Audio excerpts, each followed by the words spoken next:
Hi guys, we are now in chapter 5 of Stick Dog Wants a Hot Dog by Tom Watson. Now in chapter 4, we just heard a lot of plans and we found out that we named this raccoon Phyllis. Phyllis is also trying to get the Frankfurters hot dogs. Here we go. Chapter 5. Karen is gone. Oh no, what do you think happened to her? Stop and think for a minute. Where could she be? Where could she be? Let's find out.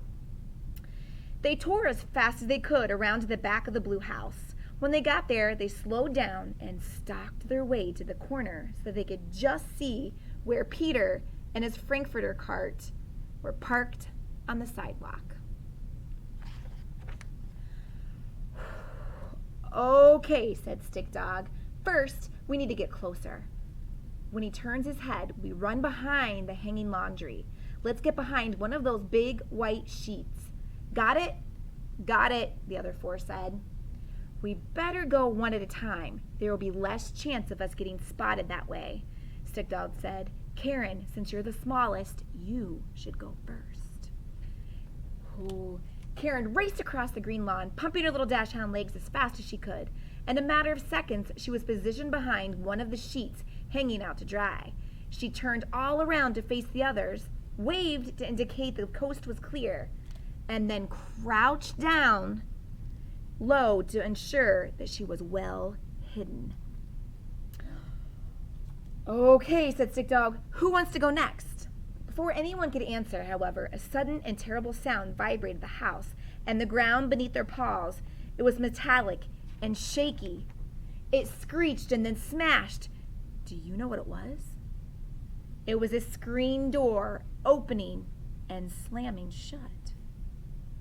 A large man, there's the screen door, a large man with a dark black beard came out of the house, stomping toward where Karen was hiding behind the hanging sheet. She had heard the bang and jerked her head in the direction of the sound, but behind the hanging sheet she could not see this large impending doom. She turned to look at Mutt, Stripes, Stick Dog, and Poo Poo.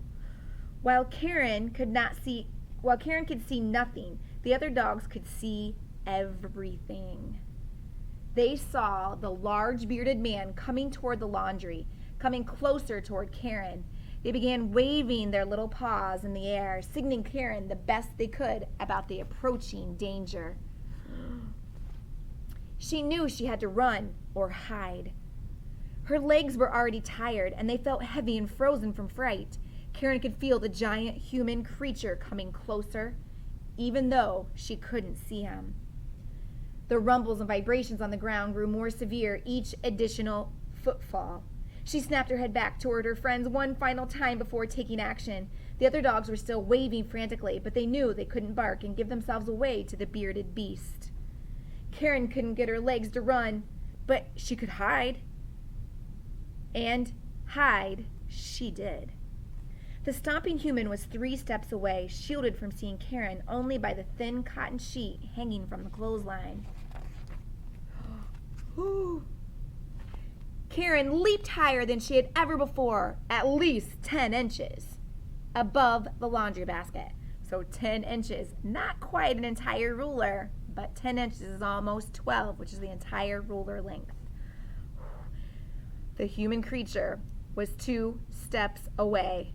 Karen dove nose first into the clean, dry clothes. He was 1 step away.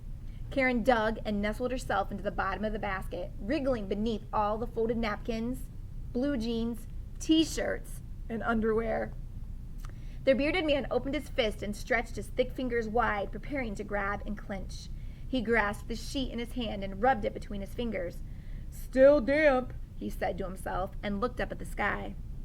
Karen knew she was safe. If the laundry was still damp on the line, the scary bearded human beast would leave the basket. He'd come back later when everything was dry and then fill up the basket and take it in. She could relax.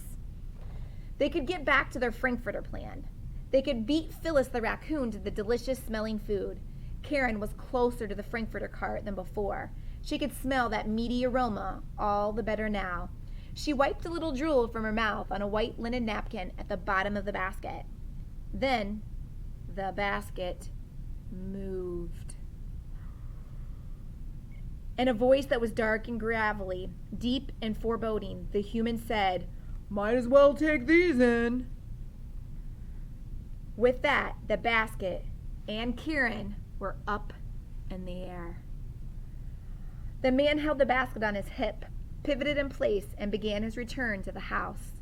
Halfway across the lawn, Karen stuck her head out from the back of the basket. There was a pair of boxer shorts decorated with lots of red hearts on the top of her head.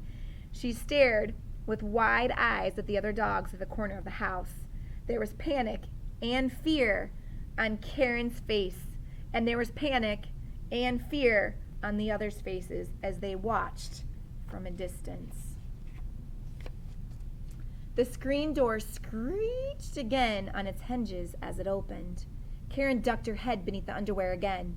The man stepped inside. When the screen door slammed shut, the house and the ground shook. Karen was gone. Oh my guys, and that's the end of chapter 5. Karen is missing. Where is she? Where did she hide and what happened? Oh no, what are they going to do next? Chapter 6 is called A Donkey? What? Where's that coming from? Who was talking about a donkey?